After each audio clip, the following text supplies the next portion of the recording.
Welcome back to West Texas View. Welcome back to the West Texas View. Dr. Bobby Jane and Dr. Stephanie Caples have been talking to us about psychiatry and psychology.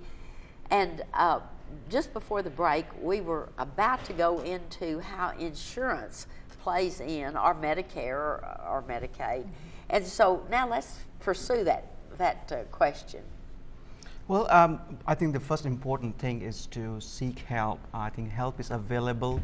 Yes, it's not immediately available as we would like to. There is a lot of waiting time to get to see either one of us, either at the Texas Tech or at in the community, simply because we are so far and in between. There are very few of us. It's a national shortage, not only in Midland, Texas, Midland area. So one thing I really want to say that that besides the private practitioners and the Texas Tech we also have what we call mental health, mental retardation clinics, MHMR for short. These are state-sponsored clinics that also entertain patients who don't have any forms of insurance available to them. So even if you are not able to pay and not able to afford seeing a doctor's fee, these clinics are able to take these patients and not only see patients but also provide medications, some of them at very low cost and sometimes at no cost at all. There is, of course, there's a waiting time for that, and they do have some criteria in terms of what patients they do accept and who they don't accept. But the good news is that they usually accept patients who are very, very sick, and particularly patients with schizophrenia, depression, and bipolar types of illness. So yes, I would say help is available. If not, then start with the primary care physician or the physician or your family physician who you're comfortable with. And if he finds that important that you see a more specialized person, they can refer to us. But by all means, most insurance, and Dr. Caples would agree with that too, that even if most insurance do allow you to call directly to our clinics, and if there's requirements from to get a referral from the primary care physician, then we try to help the patient get that referral. I think that's applicable to your practice also, Dr. Caples. It is, but I would like to point out that for behavioral health services, the insurance can be a little different. For most private insurances, some will have some stipulations on how many times that you can come see someone like myself that's providing therapy. I'm not sure of the stipulations with a psychiatrist because they're a medical doctor, but for me, a lot of times you would have to call your insurance company, find out your benefits for behavioral health services. Sometimes they have deductibles that you have to meet. Sometimes they will limit you to come and see me for 4 sessions or 6 sessions. So each insurance company will have different behavioral health stipulations that could be very different than if you go to see Dr. Jane in psychiatry or your family doctor. And you had mentioned previously that you did a lot of referrals between agencies and even these clinics that you were talking about. But do you ever refer the other direction? Do you ever refer a patient that comes to you and doesn't have insurance? Then you really need to go to this MHMR clinic. Right, absolutely. Because we work in a Texas Tech system, it's an institution, we have to comply by the rules. Texas Tech has some program where patients paying out of pocket, they get certain amount of discount. For example, someone coming to see me for the first time paying out of pocket gets automatic 40% discount. Now, even with discount, sometimes the amount can be still quite high for many folks. But the thing is that we can see and we can, the help is available. And if we are not able to help, we will provide you or we will refer you to folks who are able to help.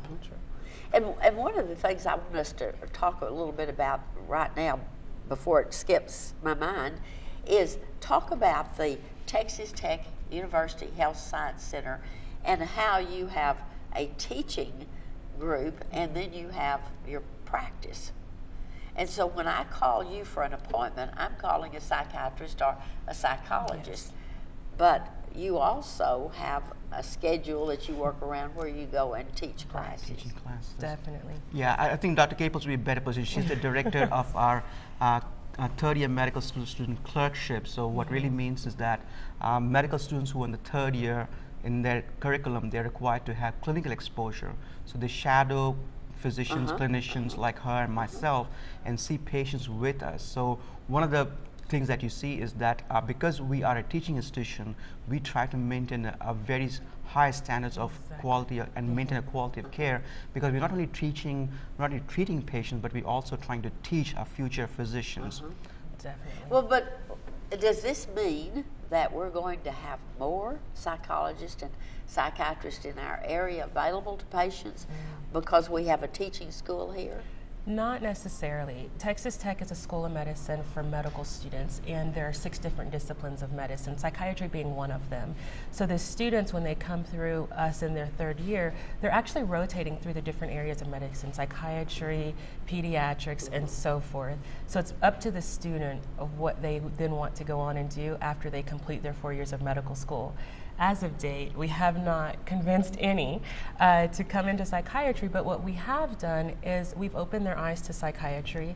I think we've done a really great job of taking away some of the taboo that's associated with psychiatry.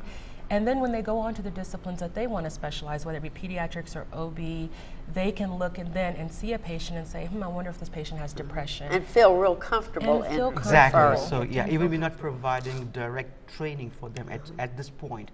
Educating our future physicians on a psychiatric aspect of medical problem, because the patient as a whole, patient doesn't come as simply psychiatry or simply medical problem, simply headache or any other problem. It's all together. Yeah, it's all mesh work. So to ability to recognize that, it's a big ability to do that. It's a big quality to have it. And more and more and more, the mental and the physical can't be separated. Cannot be separated. They are not mutually Not exclusive, separated. not separated. Right, and my most primary care colleagues would agree with me that up to 30-40% of patients they see in their daily clinic, they have some psychiatric component, either directly or indirectly.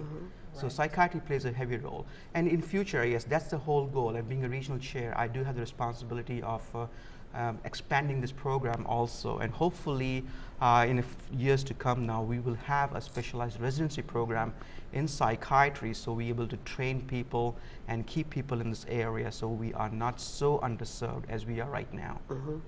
And I just have to go back and say this, because the last time you were on, you talked about that you have a big brother who you followed in his footsteps in psychiatry, and so everybody called y'all the Fraser brothers. Yeah, but we are more crazier than the Fraser brother you see in the. Yes, that's true.